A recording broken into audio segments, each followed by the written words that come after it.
Est-ce qu'il y a un aliment magique qui protège notre peau contre les rayons UV et donc du vieillissement cutané? Alors ça sera la tomate, voilà, qui est très très très riche en lycopène.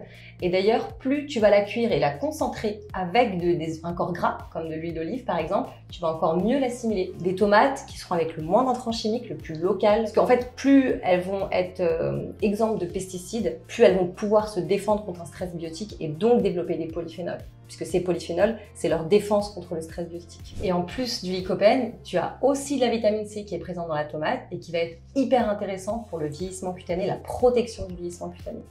Et quel est l'effet de la vitamine C? Alors, quand tu vas avoir par exemple un rayon UV qui va attaquer tes cellules, qu'est-ce qui va se passer? Tu vas avoir possiblement une lipoperoxydation lipidique de tes membranes cellulaires qui sont riches en acides gras. Si ça s'est oxydé, il va y avoir une cascade d'oxydation et là, c'est très problématique. Tu vas avoir besoin de présence de vitamine E, qui est présente d'ailleurs dans les oléagineux, les amandes, les noix, les noisettes, etc. Cette vitamine E va empêcher l'oxydation des lipides.